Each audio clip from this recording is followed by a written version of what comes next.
It's the so to increase. Now, menopause after 50 years to it. To support the baby development. However, this way you turn back to this condition in pregnancy, such as gestational hypertension or preeclampsia, this is later in life. And like the other female specific factors include and lower the HDL, which is arthritis. These are more common in women and are linked to higher risk of heart diseases. Better. Then finally, some women that are on hormone replacement therapy, this can also help to. Besides from pregnancy and cholesterol. So for women, things that can increase sugars and saturated fats, they put that take a lot of refined. This can lead to your weight gain, triglycerides gain, peace. So these are things that can and lower HDL, which is the good one. So cholesterol can have on fertility, because when you talk, what circumstances look like? Very good. Thank you for resistance. Because they have an ovulation or oligo supposed to reach the egg, there will now be formation of a baby which now begin to there's decrease ovulation. So the one will not be able to release egg. And if there's no reduce process, and that will eventually ultimately lead to a reduction in fertility.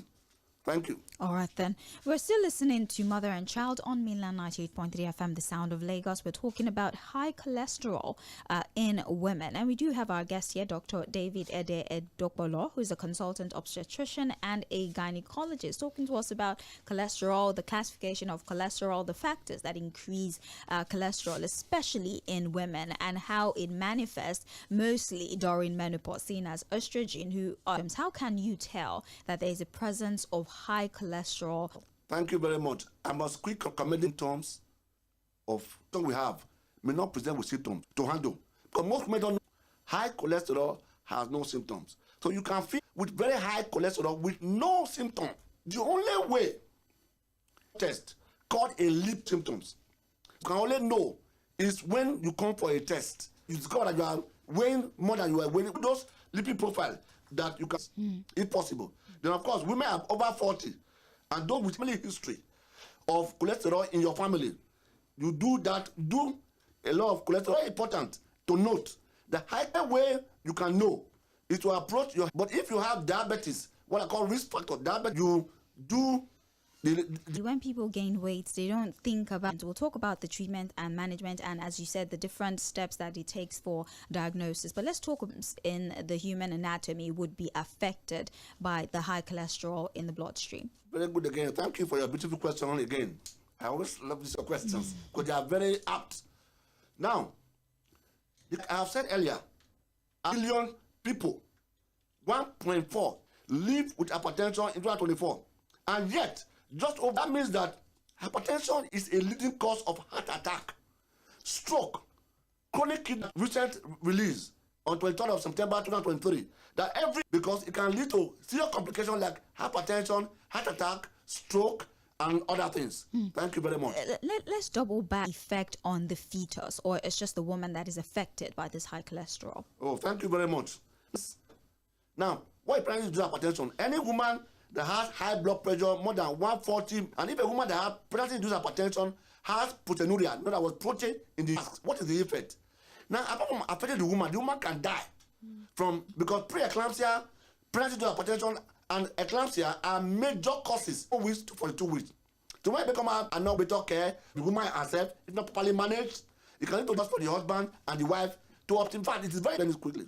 That or militate against safety. The offspring. That means that before you check our weight, before pregnancy begins, cholesterol level must be optimized. Have optimized before she embarks on the voyage of pregnancy and childbirth. Thank you. All right. Thank you very much, Dr. David. Now let's talk about the diagnosis. I know you said you're going to give us everything you check for.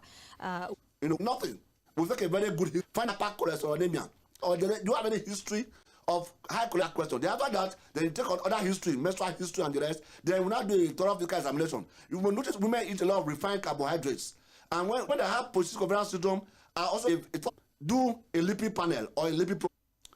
3 major things that can cause pain, which is the HDL. You have the low density lipid, and it is, they check the level of the HDL. Now, if you do your high density per DL, milligram per DL, let me come again. If you do your less than 100 milligram per DL, then your HDL 50 to 60 milligram per DL, LDL less than 100 milligrams. All right, thank you. So let's talk about the once you get treated, hormone maintenance the rest of your life. Oh, thank you very much. No, managing, like you said, it cannot be cured. You manage it. So it cannot be cured. You manage the cholesterol levels. And we do what I'm going to say now. Now, management and treatment of cholesterol is hugely important.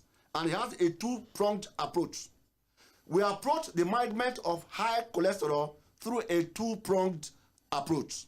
Now, managing cholesterol or managing high cholesterol in women involve lifestyle changes and, if necessary, medication. So, lifestyle changes and medications are the two-pronged approach we use in the management.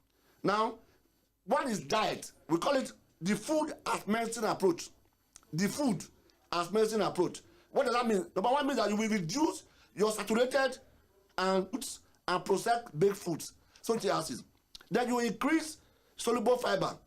That is, this will help to block absorption cholesterol. And this includes oats, barley, beans, apples, and saturated fats like those in avocados. Eating it is very, very important. Then, of course, then that is heart-healthy diets. Then you limit sugar, 50 minutes of moderate to intensity exercise per day. It's working.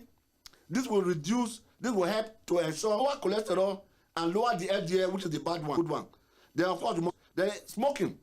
The smoking, excessive alcohol intake can help to raise triglycerides. Right. A lot of times that will suit you as an individual. In women, and Dr. David was gracious enough to actually expand the conversation, how badly it can affect them when they're pregnant or when they experience, or as there's no estrogen, right, to support them, or per diet, lifestyle changes, sometimes medication. This morning. Yeah, thank you very much. Thank you very much. And that put to check our lipid panel every time, because high cholesterol is not good for both dementia, and I will know that. Like the WHO said, in the recent report, that 1.4 billion people live with hypertension in 2024, and only 1 in 5 had it under control. So, to eradicate high cholesterol in our land and thereby reduce the prevalence. And gynecologist on Mother and Child for today. Again, we asked at noon. It's Mainland 98.3 FM. Are you looking to gain enlightenment on the health and safety of mothers and children? Are you willing to participate in the sensitization effort regarding the well-being of women and children myths? Tune in to Mother and Children. Join our medical experts as they share their insights on maternal health, congenital anomalies, prenatal care, vaccinations, and gender-specific grand strategy of ensuring optimal reproductive health in our polity. For alarm, sports.